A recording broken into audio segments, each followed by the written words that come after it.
रात के ठीक 2:47 हो रहे थे। शहर की सबसे ऊंची इमारत की 27वीं मंजिल पर एक आदमी अपने आलीशान ऑफिस में अकेला बैठा था। बाहर कांच की दीवारों से पूरा शहर दिखाई दे रहा था, रोशनी से चमकता हुआ, लेकिन उस कमरे के अंदर अजीब सा अंधेरा पसरा था। उसकी टेबल पर एक छोटा सा मिट्टी का पुतला रखा था। पुतले की आंखों पर काला रिबन बंधा था और उसके सीने में 3 सुइयां चुभी हुई थी। ये यहां कैसे? कौन लाया इसे? गार्ड, वॉचमैन कोई है? अनिल मल्होत्रा का नाम शहर के सबसे बड़े बिजनेसमैन में गिना जाता था। उसकी कंपनी वीएम इंडस्ट्रीज तेजी से बढ़ रही थी। सर, आप अपनी सफलता का श्रेय किसे देंगे? अपनी सफलता का श्रेय मैं खुद को दूंगा, क्योंकि मेरी मेहनत, मेरा तजुर्बा और मेरी किस्मत तीनों का शानदार कॉम्बिनेशन है मेरी सक्सेस। अनिल सर, सच कह रहे हैं आप। महंगी कारें, बड़ा बंगला, आलीशान ऑफिस, अनिल सर के पास सब कुछ है। फिर भी कुछ तो ऐसा होगा जो आपको भीतर भीतर परेशान करता होगा। पत्रकार के इस सवाल पर अनिल मल्होत्रा चुप हो गया। वो कोई जवाब नहीं दे पाया, मगर सच में एक चीज थी जो उसे अंदर से जला रही थी। वो था उसका प्रतिद्वंदी नमन अग्रवाल। ऐसा कुछ भी नहीं है। Next question please. आपके बिजनेस राइवल अमन अग्रवाल सर की कंपनी अचानक तेजी से बढ़ने लगी है। उन्हें हर प्रोजेक्ट में एक के बाद एक सफलता मिल रही है, मगर आपके कुछ प्रोजेक्ट फेल हो रहे हैं। इसके पीछे की क्या वजह है? अब ये तो बिजनेस है, कभी कुछ चलता रहता है। अब देखते हैं आगे का कॉन्ट्रैक्ट कैसे मिलता है। कहते हुए अनिल ने प्रेस कॉन्फ्रेंस खत्म की और अपने ऑफिस आ गया। ऑफिस में उसके कॉलीग उसका इंतजार कर रहे थे, क्योंकि आज एक और कॉन्ट्रैक्ट नमन को मिला था, अनिल को नहीं। जैसे ही अनिल ऑफिस पहुंचा और ये खबर उसे मिली, उसने गुस्से में फाइल फेंक दी। यह कैसे हो सकता है? यह तीसरा कॉन्ट्रैक्ट उसे मिला है और हमें नहीं। हमारी कंपनी में कोई तो है जो उसे हमारी कंपनी की कोटेशन बता रहा है। सर, इस बार तो कोटेशन पूरी तरह से डिस्क्लोज थे। आपके अलावा किसी को भी नहीं पता था। यदि किसी को नहीं पता था तो नमन तक कोटेशन पहुंचे कैसे? ये आदमी मेरी हर डील बर्बाद कर रहा है। कहते हुए अनिल की आंखें लाल हो गईं। धीरे धीरे अनिल के दिमाग में एक अजीब सोच बैठ गई। उसे लगने लगा नमन ने उस पर, उसके कारोबार पर नजर लगा दी है। अनिल पहले ऐसा आदमी नहीं था जो इन चीजों पर विश्वास करे, लेकिन लगातार असफलता ने उसके दिमाग को बदल दिया। एक दिन वो कार से कहीं जा रहा था। कार उसका पुराना ड्राइवर चला रहा था। गणेश, एक बात पूछूं? सर, बोलिए। क्या तुम बुरी नजर में यकीन करते हो क्या? हाँ साहब, बुरी नजर तो होती है। हमारे गांव में तो यहाँ तक कहते हैं कि नजर से पत्थर भी टूट जाता है। तो नजर से बचने के लिए क्या किया जाता है? वो साहब, वो आप क्यों जानना चाहते हैं? तुमसे जितना पूछा उसका उतना जवाब दो। साहब, वो साहब, मुझे एक अघोरी बाबा के बारे में पता है। लोग कहते हैं उनका उतारा कभी खाली नहीं जाता। वो शमशान में रहते हैं। उनका नजर का उतारा तो बहुत गजब का है। शमशान के बारे में सुनकर अनिल कुछ देर चुप रहा। वो कुछ नहीं बोला तो ड्राइवर भी चुपचाप गाड़ी चलाने लगा। कुछ देर बाद अचानक से अनिल बोला, गणेश, कार रोको। क्या हुआ साहब? क्या तुम उनसे मुझे मिलवा सकते हो? हाँ, मगर आप उनसे क्यों मिलना चाहते हैं? अपने ड्राइवर गणेश का सवाल सुन अनिल उसे घूरते हुए देखने लगा। तो ड्राइवर उसे कार से शहर से बाहर एक पुराने शमशान घाट में ले गया। रात के वक्त चारों तरफ धुंध थी। हवा में जली हुई चिता की गंध थी। दूर एक आग जल रही थी। आग के सामने बैठा था एक अघोरी। सिर पर जटाएं, पूरे शरीर पर राख और आंखें इतनी गहरी कि जैसे अंधेरा उनमें समा गया हो। अनिल धीरे से आगे बढ़ा।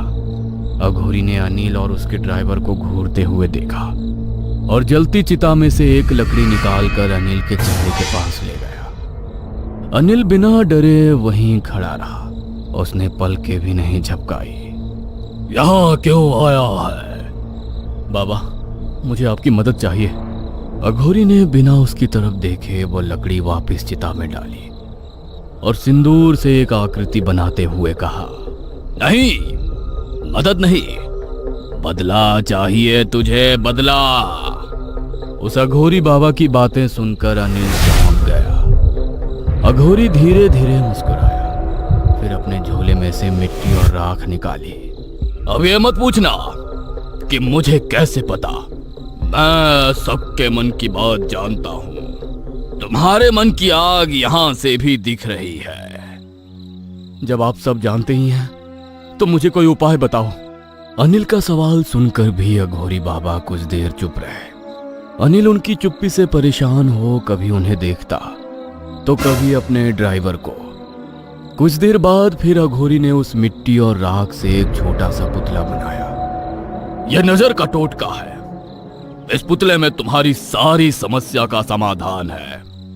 अघोरी की बातें सुनकर अनिल की आंखें चमक उठी। वो पुतले को हाथ में ले अघोरी से सवाल पूछने लगा।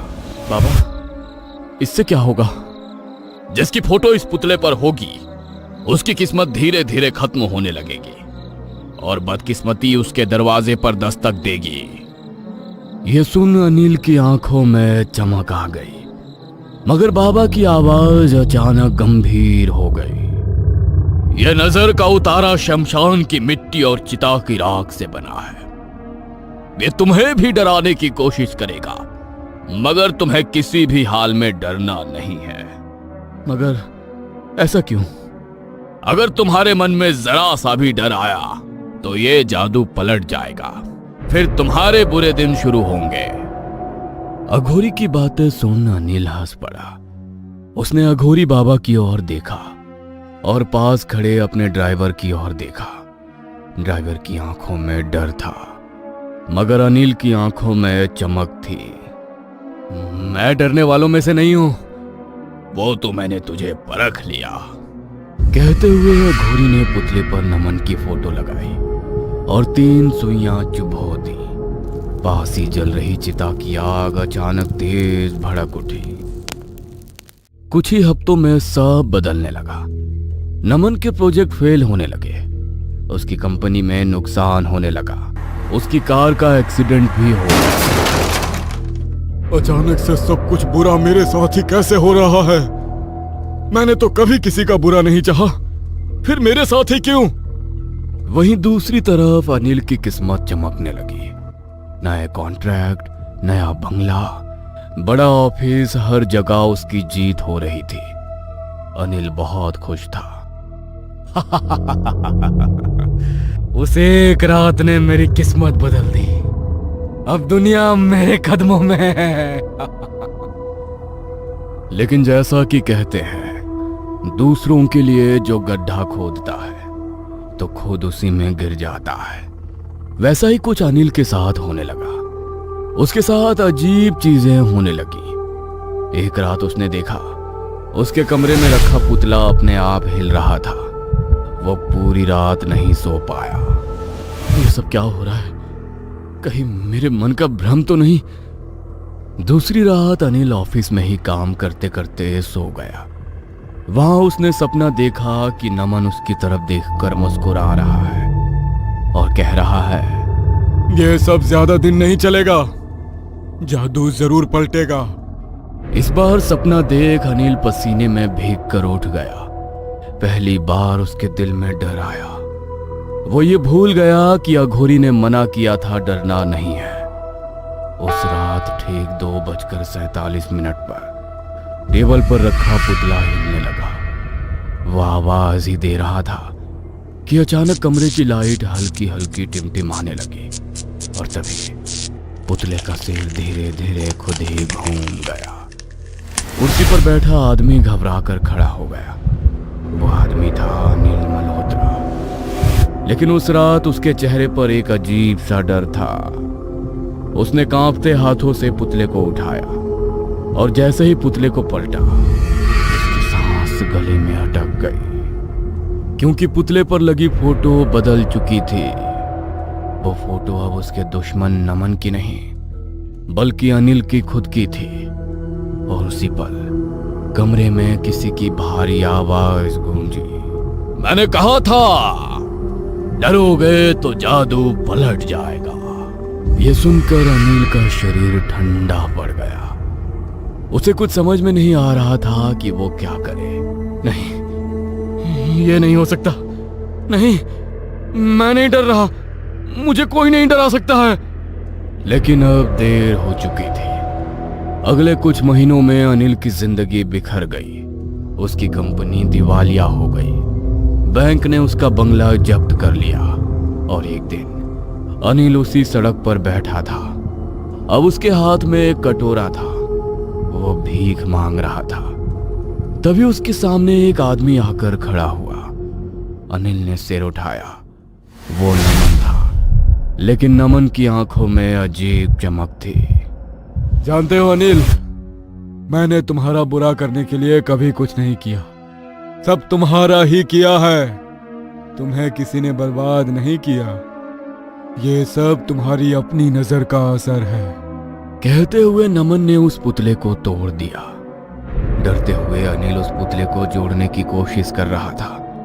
नमन की बातें सुनकर अनिल घबराने लगा। वो कुछ बोल पाता उसके पहले ही अचानक नमन का चेहरा अंधेरे में गायब हो गया। अनिल चीख पड़ा, लेकिन अब उसकी चीख सुनने वाला कोई नहीं था, क्योंकि जिस आग में उसने किसी और को जलाना चाहा था, अब वही आग उसे अंदर से हर दिन जला रही थी। यदि आपको ये कहानी अच्छी लगी हो तो हमें सब्सक्राइब करें। हम जल्द ही एक और नई डरावनी कहानी लेकर आ रहे हैं। कहानी को सबसे पहले देखने के लिए हमारे नोटिफिकेशन को ऑन कर लें।